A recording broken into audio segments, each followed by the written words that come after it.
護膚品上邊嘅嗰啲肽咧，係咪真係可以做到呢個嘅抗衰老啊、去紋啊嘅效果咧？其實就比較難啦。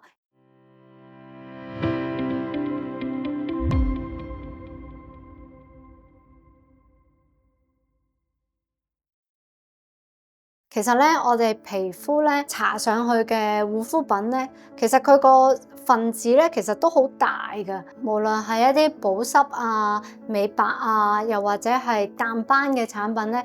用咗落去之後咧，其實好多人都會覺得效果唔係咁明顯嘅，因為你搽落去嘅嘢咧，一嚟分子太大，佢冇辦法滲到入去你嘅皮膚底層嘅，咁所以咧佢只係好似喺皮膚嘅表面咧，做成一個膜，就等於好似你着咗件衫喺出邊咁樣嘅啫。你洗完面之後咧，你皮膚依然都係會出現有乾啊，跟住之後可能都係會有暗黃啊、暗啞啊呢啲嘅問題啦。咁所以咧，我會建議係做翻一啲最基本嘅保濕同埋清潔咧，其實就已經足夠噶。咁當然啦，夏天可以用啲清爽啲嘅產品嘅，但係就唔係好建議用一啲控油嘅產品，因為控油嘅產品如果你唔係真係出油出得好勁啊，暗瘡肌膚嘅話咧，你有機會咧會越用越乾啦。咁所以咧夏天咧就用翻最基本，可能例如玻尿酸啊或者 B5 嘅產品去做一個基本保濕就可以咯。咁而喺冬天嘅時候咧，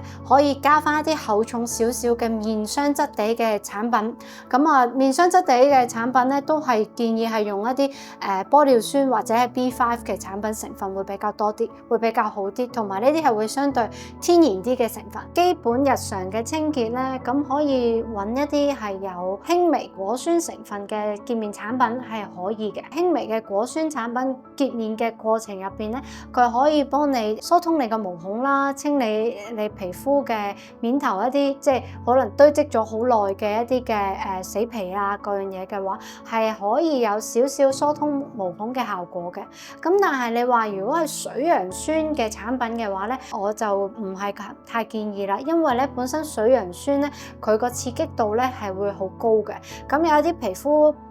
個表皮比較偏薄嘅人咧，佢會有機會係會灼傷到個皮膚嘅。好多嘅抗衰老嘅產品護膚品入邊咧，都話會有加好多唔同嘅肽啊、六勝肽啊、三勝肽啊。咁其實肽係啲乜嘢咧？肽其實咧佢都係呢個嘅氨基酸嚟嘅。咁啊，谷胱甘肽咧，其實咧佢亦都係一種肽嚟嘅。咁佢係由3種唔同嘅氨基酸咧合成而成嘅。咁啊，所以咧，點解谷胱甘肽係可以抗衰老、美白淡斑咧？就係因為佢亦都係一種肽嚟嘅。但呢種肽咧係我哋食落去嘅。咁你話護膚品上邊嘅嗰啲肽咧，佢係咪真係可以做到呢個嘅即係所謂宣傳嘅嗰個效果，去到做到呢個嘅抗衰老啊、去紋啊嘅效果咧？其實就比較難啦，因為咧肽呢個嘅分子咧，就算佢係氨基酸都好啦，咁